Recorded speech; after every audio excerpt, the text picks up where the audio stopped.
welcome to Let's Get Growing. It's Jo here, the educational gardener from Bulwell Forest Garden in Nottingham, and we are getting towards the end of July by the time you watch this, and we've had a little bit of a cooler, wetter than usual July, but you know, the plants are loving it and they're all growing, and some like it hot, but I don't.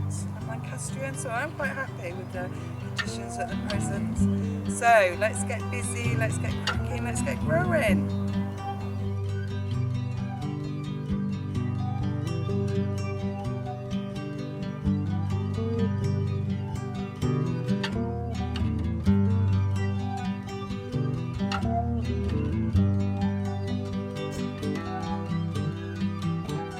So let's look at this week's pack. So as gardeners, a garden's never finished, so we're always thinking ahead, we're always thinking what can we grow next. So at the end of July we've still got time to get some more crops in, some more summer crops in. So this time I have included some more dwarf French beans, and these ones called tender crop.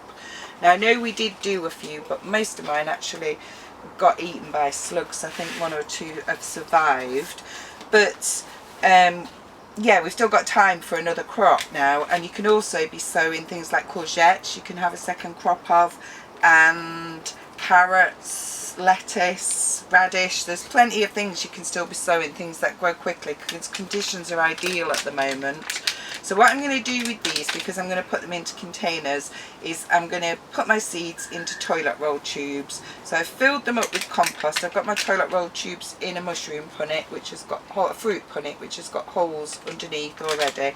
And then I'm just going to dib a hole into each one, about 1 inch deep. Put my seeds in my left hand because I'm right-handed, and I'm going to put one seed into each tube. Compost is a bit dry, but it'll be okay. And this will be for my second crop. So for a lot of things like this is called successional sowing, when you sort of sow little and often. So instead of getting a big glut of crops, you get a steady supply of produce. And then I'm just going to top them up with a little bit of compost.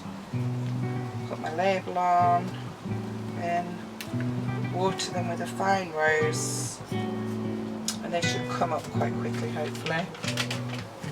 Okay, still thinking ahead, and we're still on with food. I've given you all a little Nero de Toscana kale plant. So this should be good for the winter, hopefully. They're only little now. So what I'm going to do, we can look at its root system just to see, but I was going to put it into a bigger pot anyway.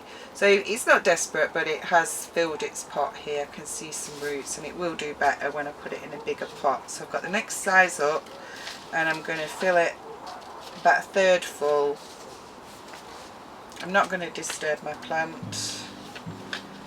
Could actually put it in a bit deeper.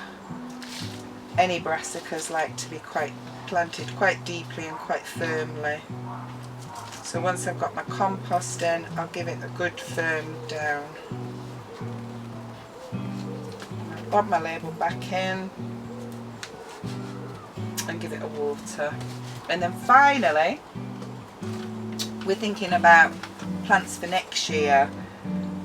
So I have collected, so we had a really good display of foxgloves this year on the garden, so we collected some seeds. So you've each got a pinch of foxglove seeds. So what I'm going to do with mine is I'm going to sow them into a tray with the hope of pricking them out and then dotting them in the wild places around the garden, so there will be food for bees for next year. So foxgloves are biannual, so it takes them 2 years to grow. So we'll sow them now and they'll flower next year. So I'm going to put my compost in.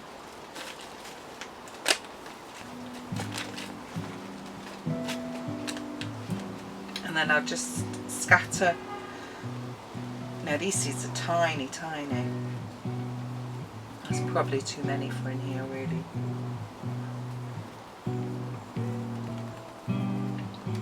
And then I'm just going to cover them very finely. press them down, put the label in and water them with a fine rose. Now if you don't want loads of foxgloves in your garden, or you don't want to put them in a tray, you can always scatter them in a wild bit of your own garden. You could even do a bit of guerrilla gardening, scatter them in the park. Okay, so let's have a look at how our previous packs have been doing.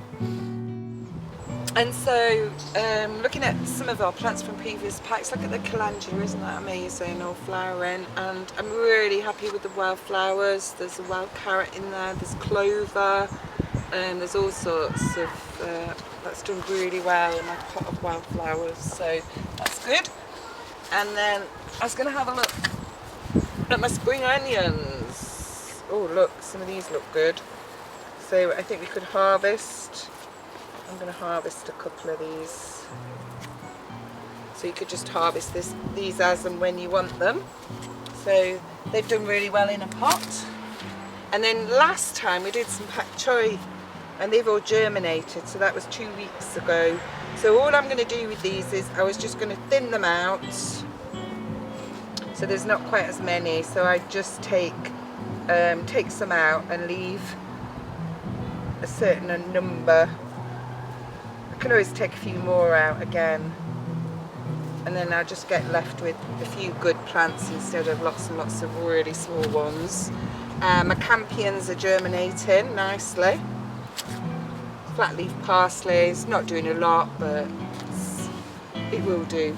And what I was going to do next was, and this was inspired by Georgia and Andrew, who sent us pictures on the Facebook page of their potato harvest, and so I think we're going to have a look.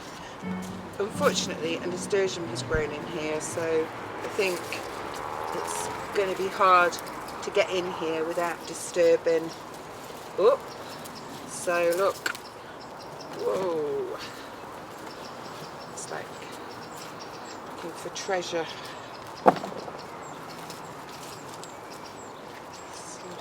Got, it's gone deeper. Can we get down there? So Georgia said that they were the best potatoes she's ever grown, so that's good. I think that both Georgia and Andrew also sent us some photos of some of the flowers, the calendulas that they are flowering, and the echium. And I think Andrew sent us a picture of one of his hollyhock from last year, which is in flower again at the moment. Whoa, this is good for a pot. I think there's more as well here.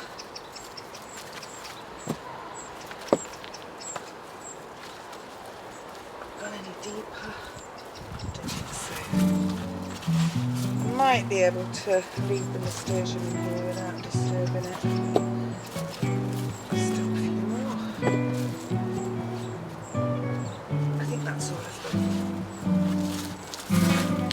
them. Not bad, eh? There we go. Lovely. Okay.